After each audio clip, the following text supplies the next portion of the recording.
ছত্রাকজনিত বা fungal infection, ছত্রাক বা ফাঙ্গাল ইনফেকশনটা এখন ওই একই রকমভাবে স্ক্যাবিজের মতো ব্যাপক আকারে ছড়িয়ে পড়েছে এবং এটাও নিয়ন্ত্রণে আনা খুব কঠিন হয়েছে।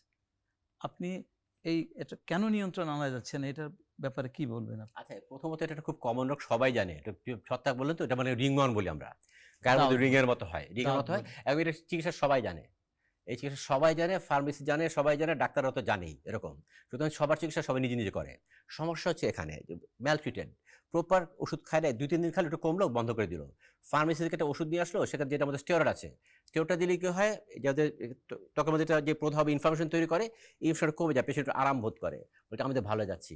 কিন্তু সেই রকম আরাম বোধ করে, আবার যখন ছেড়ে দেয় আবার বের হয়। এবার এরকম লাগাতে লাগাতে একসময় দিস ফাঙ্গাস বিকামস রেজিস্ট্যান্ট। আর যে আমাদের ভালো ভালো যে সিম্পল ওষুধগুলো ছিল, এগুলো আমরা যেহেতু কত সহজে ভালো করতে হবে ফাঙ্গাস, এখন আমরা এগুলো মাসের পর মাস দিচ্ছি, বছরের পর বছর ভুগতেছে এরকম রোগীরা আছে।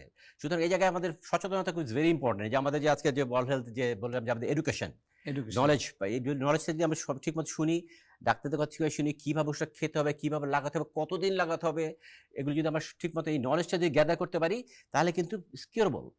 আমি সেম ওষুধই মেবি আমরা ডোজ বাড়াচ্ছি, এবং নতুন নতুন ওষুধ আসছে আমাদের অ্যান্টিফাঙ্গাল ড্রাগ দিয়ে, কিন্তু দেয়ার কিউরেবল। চিন্তার কোনো কারণে কিন্তু কথা শুনতে হবে, নিয়ম মানা যাবে না। এই যে এর সাথে নিজস্ব নিজের চিকিৎসা নিজে করা যাবে না, ফার্মেসি থেকে ওষুধ কেনা যাবে না, তাহলে কিন্তু এটাকেও নিয়ন্ত্রণ করা সম্ভব হবে।